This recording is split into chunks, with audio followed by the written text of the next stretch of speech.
Et tout de suite, on va voir Antoine qui va nous parler de sa rubrique qui est donc dans mon ciné par Antoine. Alors, il nous a enregistré la rubrique avant par facilité, il va nous commenter son film et après retour plateau avec Antoine et toute l'équipe pour en parler.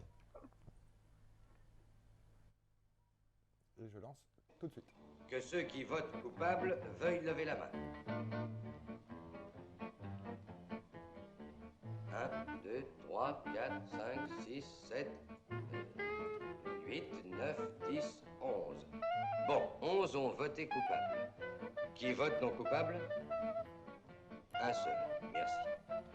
Eh bien alors, qu'est-ce qu'on va faire? Eh bien, nous expliquer. Bon sang, bon sang. Vous croyez qu'il est innocent? Bon sang, c'est toujours comme ça. Tout le monde votait coupable, alors j'ai trouvé assez difficile de lever la main et d'envoyer ce gosse à la mort sans en discuter auparavant. Mais qui a dit que c'était facile? Personne. Je crois que ce gosse a tué. Et il est coupable, c'est mon impression. Coupable. Coupable. Coupable. Coupable. Je suis convaincu. Elle regarde à la fenêtre et que voit-elle juste en face le gosse qui plonge le couteau dans le cœur de son père. Il est minuit 10, tout concorde, il n'y a pas à dire. Ce gosse est un vrai voyou. Étudiez son dossier. À 10 ans, il passait devant le tribunal pour enfants. Il avait jeté une pierre à l'instituteur. À 15 ans, on l'a mis dans une maison de redressement. Il avait volé une auto. Eh bien, j'ai eu l'impression qu'il y avait place pour un doute. Ça repose sur aucune raison solide, vous le savez, j'espère. Oh, je n'en suis pas convaincu. Il y a des détails dont on n'a jamais parlé. Vous avez vu une bataille au couteau? Non. Et vous? Non. Aucun de vous n'a vu de bataille au couteau? Non. Moi, j'en ai vu. J'en ai vu de ma fenêtre. Elle donnait au fond d'une ruelle. Dites donc, vous. Qu'est-ce qui vous donne le droit de jouer comme vous le faites avec ces problèmes, la vie d'un homme? Vous vous en Je vous moquez. prie d'être poli. Il est toujours difficile de faire abstraction des préjugés dans une affaire de ce genre. Chaque fois qu'on les rencontre, les préjugés obscurcissent la vérité. J'ignore si l'un de vous tous avait remarqué ça. Tout ce qui ressort, je précise, tout ce qui ressort des débats devant la cour, le moindre petit détail accuse ce gosse. Alors aujourd'hui, on va parler de 12 hommes en colère de Sidney Lumet. C'est un film de 1957, c'est le premier long métrage de Sidney Lumet. Et à l'époque, Sidney Lumet est donc un réalisateur de télévision que Henry Fonda va aller chercher, car il est le producteur du film, en plus d'être son acteur principal, le rôle du juré numéro 8. Le choix de Henry Fonda pour Sidney Lumet, c'est un réalisateur très efficace, puisqu'il vient de la télé, et ils vont tourner le film très rapidement. Le film se fera avec 2 semaines de répétition et 21 jours de tournage, avec donc des acteurs qui viennent du théâtre, qui sont tous aussi extraordinaires les uns que les autres. Alors ce film est très intéressant parce qu'il montre les rouages de la justice américaine, comment fonctionne un jury d'assises où tout le monde doit se mettre d'accord à l'unanimité.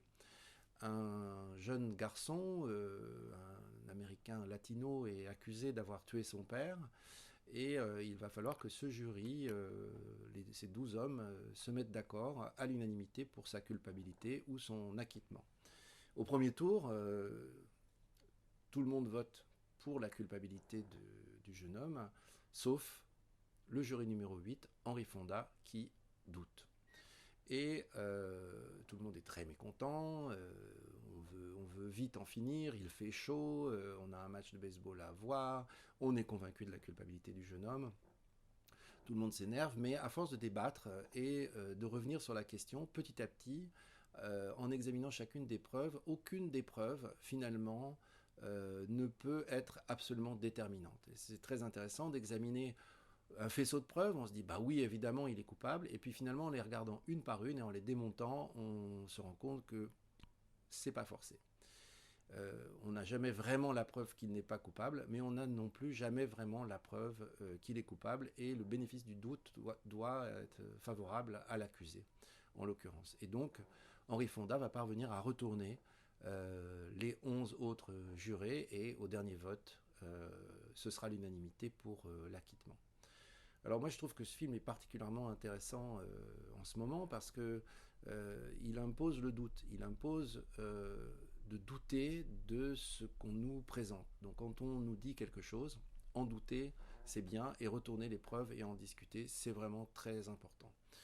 Moi personnellement, quand je fais partie d'un jury ou d'un comité ou d'une commission, je pense toujours à ce film parce que bien souvent on se retrouve avec une sorte d'unanimité pour quelque chose où tout le monde pense d'une certaine façon et si je suis convaincu de quelque chose, je vais essayer de me battre pour sortir tous les arguments possibles et essayer de retourner le jury. Je pense que c'est un film très important à revoir en ce moment qu'on peut trouver gratuitement sur archive.org. Voilà, Sidney Lumet, il a évidemment aussi réalisé Un après-midi de chien, L'homme à la peau de serpent, Network et bien d'autres films que je vous laisserai découvrir. Et retour tout de suite. Merci Antoine pour la présentation que tu nous as faite pour 12 hommes en colère. Alors 12 hommes en colère, vous pouvez le trouver sur Web Archive, qui est une plateforme où on a des films et beaucoup d'œuvres libres de droit. Alors pourquoi ce choix? Pourquoi tu as regardé ce film actuellement, Antoine? Ce film, il me reste, je l'ai vu il y a longtemps, j'ai eu envie de le revoir parce qu'il me reste toujours dans la tête sur un homme qui ne suit pas le courant. C'est-à-dire, ce que je disais dans ma chronique, on se retrouve parfois à se dire, bon ben, ils doivent avoir raison puisqu'ils sont une grande majorité. Et on peut questionner ça. Et il faut pouvoir douter et discuter des choses. Voilà, je trouve ça important. Et ce film le rappelle très bien, en dehors du fait qu'il est remarquablement bien réalisé et interprété. Donc le devoir de doute dans la période actuelle, c'est quelque chose pour toi de salutaire, qui fait sens. Ah ben, je pense que c'est très important. Il faut douter, de la quantité de fake news qui nous assaillent. Il faut douter de la parole officielle, il faut la vérifier, il faut vérifier soi-même les choses. Je trouve qu'on clique un peu vite, on adhère un peu vite à des grands mouvements et on ferait mieux de ralentir, de prendre le temps. Dans le film, c'est très intéressant, tout le monde a envie de faire autre chose et ils sont prêts à suivre et à tuer quelqu'un juste parce qu'il y a un match de baseball à voir ou ils ont trop chaud. Mais non, prendre le temps de douter, c'est vraiment important, surtout en ce moment. Alors comment vous doutez tous actuellement? Est-ce que c'est quelque chose qui pour vous, le doute fait sens? Grande question. Je sais pas, j'ai un doute. Attention, je veux pas. Faudrait pas. Faut pas douter pour douter non plus. Interprétation. Je dis voilà, c'est-à-dire que il y a des endroits où il n'y a pas de doute. Il y a des endroits de fact-checking qui sont très sérieux, qui vont justement faire ce travail. Donc, ce que je veux dire, c'est que quand on voit arriver des infos dont on ignore l'origine, il faut vérifier si elles ont été fact-checkées. Et si elles ne l'ont pas été, proposer à fact-check, que ce soit de l'AFP ou de Libération, de creuser avec des moyens d'investigation journalistique, d'aller au fond. Parce que là, d'un seul coup, grâce aux réseaux sociaux, tout le monde se prend pour des journalistes.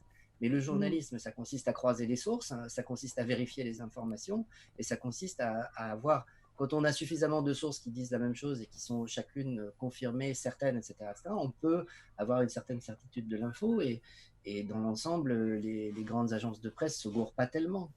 Mais là, on voit trop de choses qui sont non vérifiées, des accumulations. Dans le film, par exemple, on voit des accumulations d'affirmations. Voilà, la voisine l'a vu. Quand il était petit, il a déjà été condamné. On accumule un certain nombre de choses. Mais si on vérifie, et dans l'ensemble, du coup, ça paraît quand même accablant. Et après, quand on vérifie point par point chacun des points, eh ben, on les démonte les uns après les autres. Donc, on voit passer comme ça des listes en disant, voilà, tout est vrai. Non, si on trouve un truc faux là-dedans, s'il y a un truc faux, si on dit que tout est vrai parce qu'il y a tout ça, s'il y a un truc faux, c'est que tout est faux.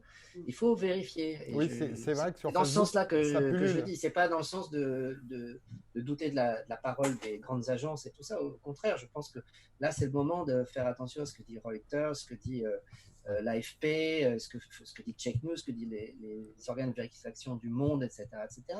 Mais tout ce qu'on voit sur les blogs et tout ce qu'on voit un peu partout, qui sont pas modérés, qui sont pas vérifiés. Il faut faire attention parce que il y a une propagande absolument considérable. Un devoir de recul, en fait. Bah, je trouve. Oui, ouais. Et ce qu'il faut faire attention aussi énormément, c'est le partage, comme tu disais Antoine, c'est les gens impulsifs qui partagent tout et n'importe quoi rapidement. Les messages sur les groupes WhatsApp. Ouais, voilà, et après ils se disent ah ben merde, j'ai partagé une connerie quoi. Mais ah oui, oui. Mais ça m'est arrivé encore hier. J'avais une conversation et j'ai dit un truc sur les doutes qu'on a sur le nombre de morts en Chine, par exemple. Il y a des doutes sur le nombre de morts en Chine. Il y a des infos qui semblent être assez bien vérifiées sur le nombre d'urnes qu'on est en train de sortir, donc qui ont l'air de contredire la parole officielle.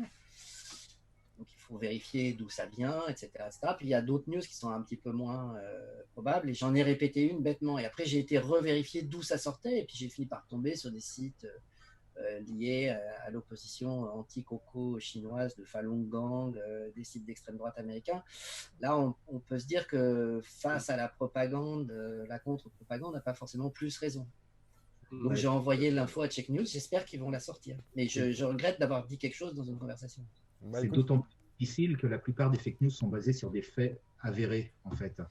Ça part souvent Voilà, on prend un fait et puis on en fait toute une histoire autour. Qui elle devient une vraie fake news. Ah oui, les fake news parfaites, c'est des fake news avec des images d'il y a 15 ans dans un autre contexte. Ils vous disent ah ben regardez, et en fait c'est passé totalement ailleurs dans un autre contexte. Ça marche à tous les coups. Quoi. Ah oui, ouais. Malheureusement.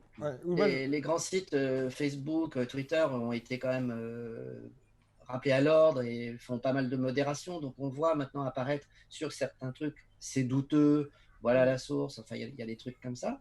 Mais là, ça se rabat sur WhatsApp. Et il y a tellement de groupes WhatsApp en ce moment que dans les boucles WhatsApp, on voit apparaître des trucs qui là sont beaucoup plus difficiles à gérer. Ça va très très vite. Oui, moi sur Facebook, je me suis retrouvé face à une discussion qui est montée assez rapidement d'un ami Facebook qui diffusait un truc de Sibeth Ndiaye, typiquement, une photo d'elle en interview avec Bourdin où elle expliquait qu'il fallait que la réalité s'adapte aux mensonges de l'État parce que c'est ça qui comptait. Et je recherchais, je suis tombé sur un check news du Monde. Ouais, et je suis tombé sur un check news du Monde qui montrait que ce truc-là n'avait jamais existé. Et il m'a ressorti une autre vidéo en disant « Mais regarde, en fait, elle a bien dit qu'elle défendait le président. Donc, si elle défend le président, c'est qu'elle ment. Et donc, ma vidéo sert à illustrer mon propos. » Et je lui dis « Oui, mais ta vidéo, c'est un faux. Donc, tu ne peux pas illustrer un propos que tu veux vrai avec une fake news en tant que telle. » Et en fait, c'est ultra pernicieux parce qu'on tombe dans des formes de mise en abîme derrière où c'est très dur parce que l'autre dit bah non, mais j'ai raison sur tel truc, c'est pour prouver que. Ouais, tout à fait. C'est assez triste. Moi, j'ai trouvé la parade. Je ne m'occupe que de culture sur les réseaux sociaux. Je mets pas de trucs perso et je mets pas du tout de politique, pas du tout de tout ça. J'évite même quoi. Donc c'est une solution. C'est une solution parce que on part tout de suite en dérive, même en voulant, comme vous le disiez tous les deux, en voulant essayer de montrer non mais il faut le doute, etc. Ouais. Derrière, on s'enfonce dans des conversations qui n'ont aucun sens. Il y a des gens qui partent au quart de tour, même s'ils le regrettent après, et qui sont impulsifs et ça rime à rien, quoi. Donc, je pense qu'il vaut mieux éviter au moins. Oui, mais tu vois, ça devient un truc très très problématique parce que tu dis quelque chose pour contrer, par exemple, une espèce de fake news tendance du moment, et t'es trollé à fond. Ouais, tout à fait.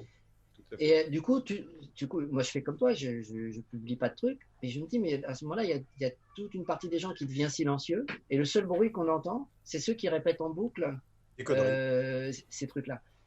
Et ben, c'est un vrai problème, quoi, d'un seul coup. Donc, quand est-ce qu'on sort et qu'on dit, attendez, stop, c'est difficile à faire, je sais pas comment on peut faire.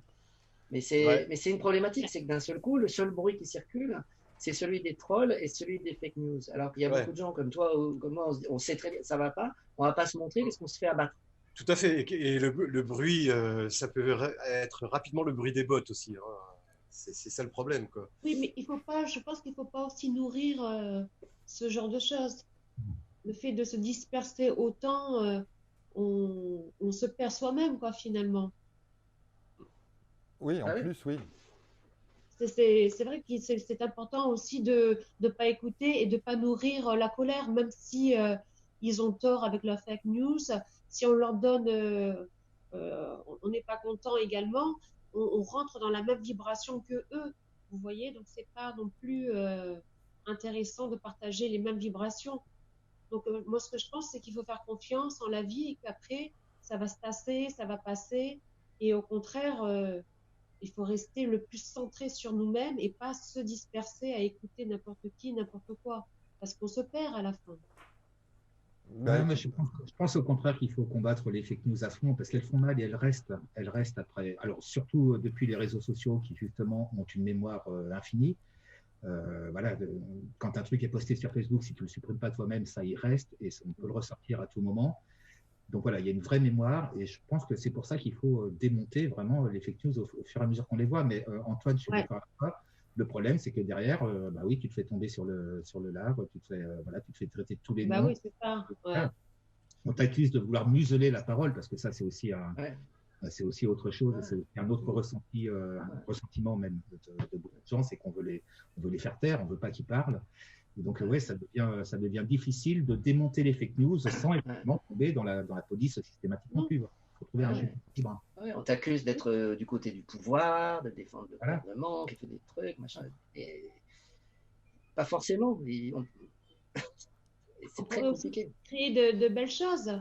On peut également créer de belles choses pour basculer la tendance. Au lieu de la peur, on pourrait aussi créer quelque chose de plus positif afin vraiment, tu vois, de prendre le dessus. Ouais. Mais pas trop leur donner de l'importance parce que si nous leur donnons de l'importance, ils vont se sentir, tu vois, plus forts finalement. Bon, bah, oui, Marjo, tu t'as encore rien dit sur le sujet. Oui. Ouais, je sais, mais parce qu'en plus, je fréquente pas les mêmes réseaux, donc du coup, c'est un peu...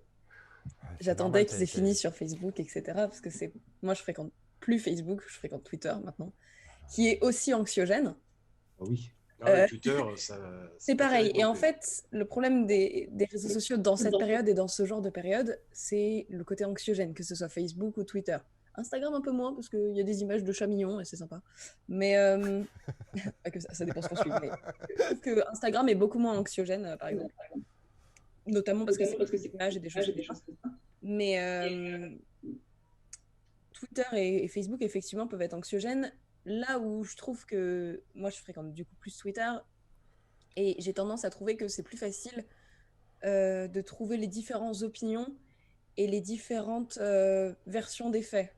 Et de tomber sur plein de... Donc, à la fois des fake news, mais en même temps des vraies infos, etc. Et de mélanger les trucs. Et je trouve que ce que tous les réseaux sociaux ont fait, ce qu'on avait dit, c'est... ce qui a été dit, c'est qu'ils ont mis en avant les vraies sources et les vraies infos.